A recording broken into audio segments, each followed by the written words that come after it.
undisputed heavyweight champion of the world. Here is tonight's challenger, introducing Lenoks Luiz.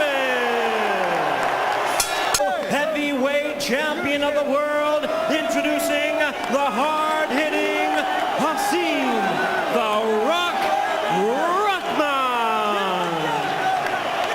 That is not good, is it, George? That's the way you want to be caught. Now, do you suppose Lenoks Luiz is alert and aware enough to note that Rahman is dry? He should benefit himself just by him being in that position. When a guy's dry like that, don't let him get sweaty and loose.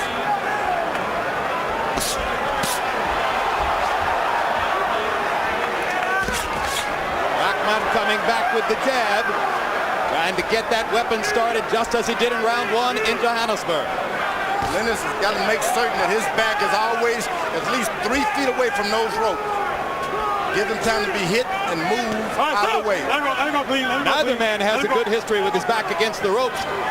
Rahman's 2 losses against Maskai Aventua both came when he got trapped against the ropes and hammered by power punches. Hard right hand by Luiz over the top, lands on Rahman's chin. Oh, stop! Let him go. Let him go. Let him go, please. Let him go. That may have been a more effective right hand than any of the right hands Lenoks threw in South Africa. I see blood already on Rahman's face. Let's hope it's the red from the gloves and not blood. When Lenoks throws that left jab, he has to constantly move. He can't stand there and see if the jab lands. He got to keep moving. Step and a half. Jab, step. Jab, step. Step. Halfway through the round, Rahman has yet to throw a right hand. So it appears that Rahman has come to box, not to punch, at least for the moment. Luiz, his normal patient self, sticking the jab and allowing Rahman to come to him. In the first fight, Rahman jabbed to the chest. He didn't reach for Lenoks' head. He better go back to the basic. Keep your jabs headed to his chest. Everything good happens. If you're in Lenoks Luiz's corner, you like what you've seen in these first couple of minutes. If you're in Hasim Rahman's corner, you may still be waiting for your man to get properly warmed up. Somebody is bleeding, and I think it is Rahman because there's blood on the left shoulder of Luiz. I think the right hand opened Rahman's left eye. And that left eye was bleeding in South Africa at the moment when Rahman knocked Luiz out. It created a sense of urgency for Rahman in South Africa, and he's bleeding above the left eye now. You don't want him to let Lenoks Luiz get his rhythm with his jab. I'm told that the replay is going to show the right hand was on the chin, so maybe it's the jab that opened the left eye. It's a good right hand, that's for certain. But there's no question Rahman is bleeding from above the left eye. That is his lead eye. It's the eye that Luiz will be targeting with his jab. It's a disadvantage for Hasim Rahman from the get-go. Good round for Luiz. Replay, Larry. That could have been the jab. And from the reaction, that was a right hand. It was a right hand a while before then that did all of that. Well, from Rahman's reaction, he knows he was bleeding. That was not the jab to do it. Punch to do it. Jabs in round one. Luiz threw 37 of them and landed 17. The statistical marker on Luiz in those fights in which he throws more than 30 jabs per round, he's awfully hard to handle. Rahman threw 30 jabs in the first round and landed 16. So he's off to a good start as well. He's allowing Luiz to use the middle of the ring, is what he shouldn't do. Luiz's back should always be 2 feet from the rope. Nevada State Athletic Commission Executive Director Mark Ratner assures us that the cut over Rahman's eye was caused by a punch, not by a butt. So it's a legal cut. I saw the right hand, that's for sure. I don't think Rahman saw it coming. Lenoks Luiz threw 37 jabs in round one. If he throws 37 jabs around, Emmanuel Stewart, his trainer, is going to be very happy with the way Luiz is prosecuting the fight. There's a left hook that lands and a right to the body. Luiz only hurts himself when he gets into these close exchanges. If he can stay on the outside, close exchanges, he's going to hurt. There he jabs and steps back. That's part of the plan. Jab, step back, keep the distance between himself and Rahman.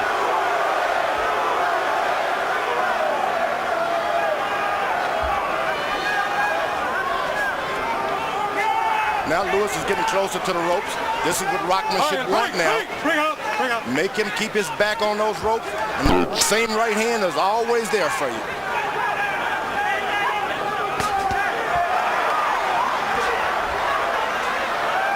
The exchange is still in the center of the ring for the moment.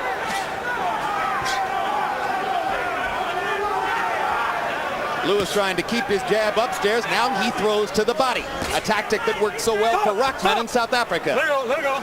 Some of the jabs that Luis is landing are the hardest I've ever seen him land. That's where it has to be. It's got to be hard.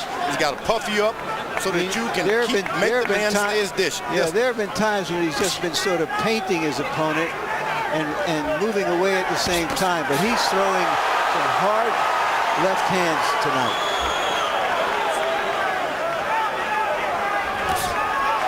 This is indeed a very aggressive jabbing performance by Luis, and you saw him jab to the top of the head, then bring the right hand over the top, George. He loves to hide the right hand by jabbing you up on the head. Once again, Luis's legs are a little too close to the ropes. That's where he's going to find his troubles if he finds them at all. Back is getting even closer now. He's got to stay in the middle of the ring. Rahman is starting to get him to go on the ropes now. How do you like the way Rahman's working his way back into it? He's got his body, got Lenoks back on the ropes. Lenoks is in an excellent position now. Stay in the middle of the ring. Here's Luis after throwing a series of jabs, lands a clean left hook. And here, some jabs. That is one stiff jab. And he's thrown 68 jabs in the first 2 rounds. He's never lost a fight in which he's averaged 30 jabs per round. Through round 2, by CompuBox numbers of 72 total connected punches, 55 are jabs. So it has been a jabbing contest up to a point, but Luis did land the one big right hand in round number 1. And he drew blood, so perhaps Rahman got under Luis's skin with the taunting, but Luis got under his skin with a punch. Luis's corner told him, don't worry about the left hand, don't worry about the hook. Just stay out of the right hand. That's your harm's way. And Luis is doing a good job, but you got to step back to your left every now and then and make him throw the hook. Make Rahman throw his hook. Rahman doesn't seem to have any confidence in a good, strong left hook. So what do you want to do is make him throw him. Just make him do it. Rahman contends in sparring his left hook is getting better, but he's been a 1-2 fighter through most of his career. Jab, right cross. As for that matter, has Luis. There's a left hook by Luis, and it lands. It hurt. Not only did it land, it hurt Rahman.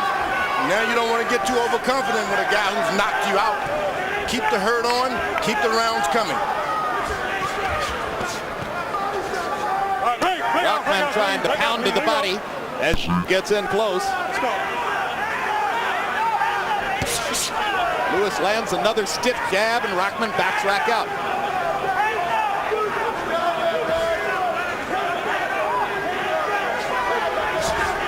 There's the hook. Make him throw those hooks. Luis is doing a good job of that. He seems for the moment, George, to have nullified Rahman's right hand. How's he doing it? Boy, he's hurt him from long range, as we said earlier. Hits him with a good right hand and never tries to finish it. This is not a Lenoks Luiz who is especially defensive. He's boxing and punching. This is a Lenoks Luiz who's commanding the space in the ring in exactly the same way he did not do it in South Africa.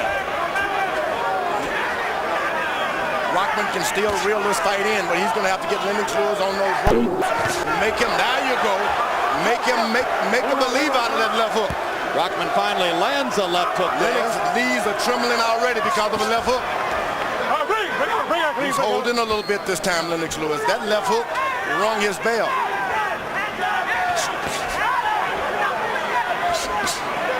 But the jab comes back. And when Luis doubles up and triples up on the jab, he keeps the space between himself and Rahman. Rahman dabbing to the body again. Lewis' hands are down. He's close to the ropes. What more can you ask for if you're Rahman? Lenoks Luiz may have been outwitted by the verbally sharp champion. He is not being out-hit by him. First 3 rounds have followed the Luiz plan, particularly in the sense that he's throwing the jab with great frequency, averaging 34 jabs per round. He landed 17 out of 34 jabs in round 3. That's a great statistical indicator for Luiz from CompuBox. Harold Letterman, how'd you score the 3 rounds? Okay, Jim. 3-0, 30-27. Lenoks Luiz. Jim, when a guy circles to his right like Lenoks is doing, it's an unnatural move for a right-hand fighter. He's doing it beautifully, so that Rock can't hit him with that big right hand. Good ring generalship for Lenoks Luiz. Another thing, in all the exchanges, Lenoks will get off first, keep Rahman off balance, so Rahman can't get set to punch. Watch this, Lenoks is always going to land the first punch. And perhaps by way of trying to ask his fighter to be even more aggressive, Emanuel Stewart between rounds said to Lenoks Luiz, Lenoks, this man can't counterpunch. Go get him. Yeah, but the one thing that lives in Lenoks Luiz's head, that night in Africa. Yep. You can't take that away from him. You know, even his own corner said to him, to Rahman, if he punches, just keep your hands high. They're telling him not to counterpunch. Boom! Will Rahman get up, or have the tables been turned? Is it reversed? 7, 8, 9. It's over. Lenoks Luiz got revenge. Has captured his revenge, and now it's Rahman complaining in the corner that he didn't get the full count. Lenoks Luiz fought a virtually perfect fight. Emanuel Stewart asked him to attack. He did, and he got the result they were looking for. George, what did you think of the stoppage? You know what happened? Lenoks Luiz let an ordinary fighter beat him in Africa. He came back and made the ordinary fighter look like an ordinary fighter. I think the stoppage was right on time. The guy got caught with a hard shot. Very few fellas can get up from him. He got up, went down. Cortez the best. In the trial in which Rahman was forced to take this rematch, Emanuel Stewart testified that you have to make it immediate because our fighter Lenoks Luiz is getting older. Lenoks Luiz just made him a perjurer. I love it. Larry's talking about age in the opposite direction. He's been converted. That may turn out to be Lenoks Luiz's most respected performance ever in the ring. Isn't that something? Beautiful stuff. This is what some of his supporters thought he could have done to Holyfield if he had decided to be more aggressive. Rahman totally out of position after the left, and the right hand was good night. He did it by long range. That's most importantly. He didn't try to close in. Everything was out in the opening. That's the way you want to fight a puncher. And he set it all up with the left hand by firing aggressively, keeping his left hand in Rahman's face, mixing in the left hook every once in a while with the jab. He changed it up here. Instead of jab and right hand, it was hook and right hand. And you know what? The old saying, never follow a puncher around. And Rahman did. Rahman made the fatal mistake. I'm going to follow you no matter what you jab me or what, I'm going to follow you. Well, Rahman has spent months saying he had no respect for Lenoks Luiz. He went into the ring and showed he had no respect for Lenoks Luiz, and he paid the price. It happened to Lenoks Luiz in the same fashion. He had no respect for Rahman, and he tasted canvas. So now they're even. 5th round knockout for Rahman. And